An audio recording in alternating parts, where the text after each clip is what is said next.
Hello friends, नमस्कार। स्वागत है आपके अपने यूट्यूब चैनल भूमिका स्टडी में। साधारण ब्याज के अगले क्वेश्चंस। एक क्वेश्चन है, किस दर से 1500 रुपये का साधारण ब्याज 2 वर्ष में 15 रुपये हो जाएगा? किस दर से? तो दर पूछिए। दर बराबर होता है 100 गुणा ब्याज बटे मूलधन गुणा समय। तो 100 गुणा ब्याज है 15 रुपये, मूलधन 1500 और समय 2 वर्ष। तो 2 जीरो से 2 जीरो, 15 से 15, एक बार 1/2%, क्योंकि 2 जीरो से 2 जीरो कट गई, 15 15, नीचे बचा 2, ऊपर बचा 1, तो कितनी दर होगी? 1/2%। तो वह दर होगी 1/2%। इसी क्रम में आपका अगला सवाल, कोई धनराशि 20 वर्ष में 2 गुनी हो जाती है, तो बताइए कितने वर्ष में वह धनराशि 4 गुनी हो जाएगी? इसमें देखिए, धनराशि बराबर मूलधन होता है। मूलधन माना 100, 2 गुनी हो जाती है तो मिश्र धन हो गया। मिश्र धन बराबर 200। समय हमारे लिए दिया हुआ है 20 वर्ष। सबसे पहले हमें दर ज्ञात करनी है, दर के आधार पर उसको 4 गुना कर लेंगे। तो दर बराबर होगी 100 गुणा ब्याज। जब मिश्र धन 2 से होता है और मूलधन हमारा 100 है, तो ब्याज बचा 100 रुपये। तो 100 गुणा ब्याज बटे मूलधन गुणा समय। 100 ते 100, 20 पंजे 100, 5%। अब हमसे पूछ रहा है कितने वर्षों में 4 गुनी हो जाएगी? 4 गुनी बराबर, तो मिश्र धन हो जाएगा 400 रुपये, मूलधन वही रहेगा 100 रुपये, दर हमने निकाल ली 5%, समय पूछ रहा है और हमारा ब्याज होगा 400 माइनस 100 बराबर 300 रुपये। अब इसको सूत्र में जमा देंगे। समय बराबर होता है 100 गुणा ब्याज 300 रुपये बटे मूलधन 100 रुपये और गुणा दर 5%। 100 से 100 कट गया, 5 एकम 5, 5 छंगे 30 बराबर 60 वर्ष। अगर आपको इससे भी अधिक जल्दी शॉर्टकट करना हो तो इसका सूत्र है n-1 बटे n-1 गुणा n2n1 और गुणा समय। यानी n1 का मतलब है हमसे जो हमारे लिए दिया हुआ है और समय जो दिया हुआ है, और n2 का मतलब कितने, n1 कितने गुना दिया हुआ है, n2 कितने गुना पूछ रहा है, और गुणा कितने समय में। अगर दर दे रखी हो तो दर से निकाल लेंगे। तो हमसे पूछ रहा है 4 गुनी हो जाएगी, तो 4 माइनस 1, हमें दिया है 2 गुनी हो जाती है, तो 2 माइनस 1 और गुणा में हो जाएगा समय 20 वर्ष। तो 3/1 गुणा 20 बराबर 60 वर्ष। अगर हमें दर दे के पूछता तो इस समय पे दर को लिख के अगला सवाल हल कर सकते थे। देखिए अगला सवाल, कोई धन 10 वर्षों में 5% दर से 3 गुना हो जाता है, तो किस दर से उसी समय में 5 गुना हो जाएगा? अब मूलधन इसमें 100 रुपये, समय 10 वर्ष,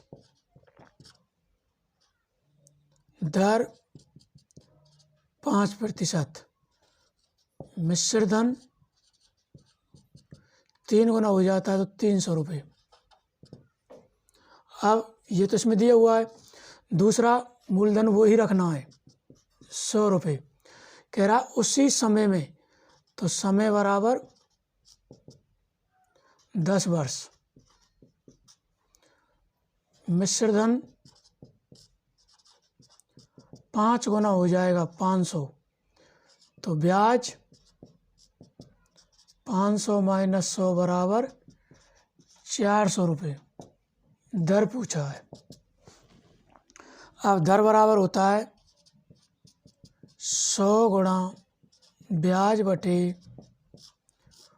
मूलधन गुणा समय। तो 100 इंटू ब्याज 400 चाहिए, मूलधन 100 पर, और समय वही 10 वर्ष। जब 10 वर्ष में हो रहा है 5% दर से 3 गुना, तो वही किस दर से 5 गुना हो जाएगा, 4 से ब्याज देगा। तो 2 जीरो से 2 जीरो, 0 से 0 बराबर 40%। आंसर कितना होगा? 40%।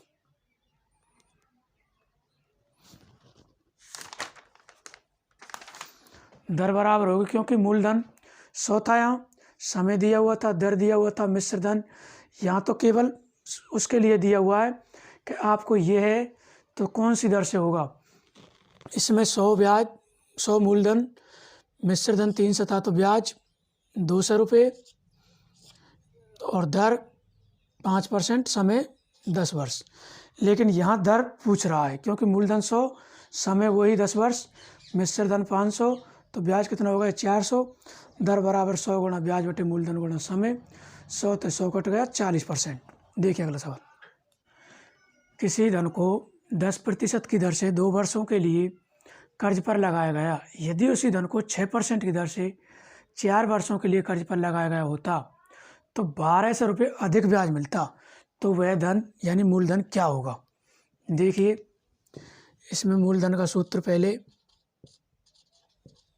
100 गुणा ब्याज बटे दर गुणा समय। यदि मिश्र धन दे के पूछे तो 100 गुणा मिश्र धन बटे 100 प्लस दर गुणा समय करते हैं।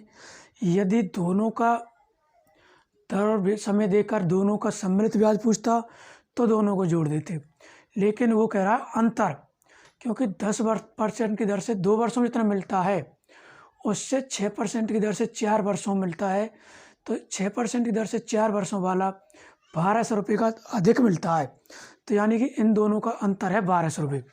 तो दोनों की दर गुणा समय का करके उनका भी हम अंतर निकाल लेंगे। जैसे 100 गुणा 1200 रुपये अधिक मिलते हैं, कौन से में? 6 गुणा 4 में, और माइनस किससे ज़्यादा मिलते हैं? 10 गुणा 2 से।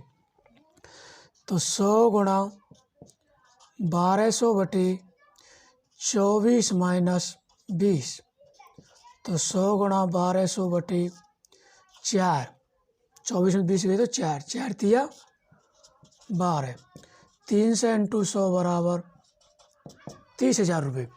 इसमें एक चीज़ ध्यान रखना, यदि दर और समय दोनों का अंतर दे रखा हो तो अंतर करेंगे।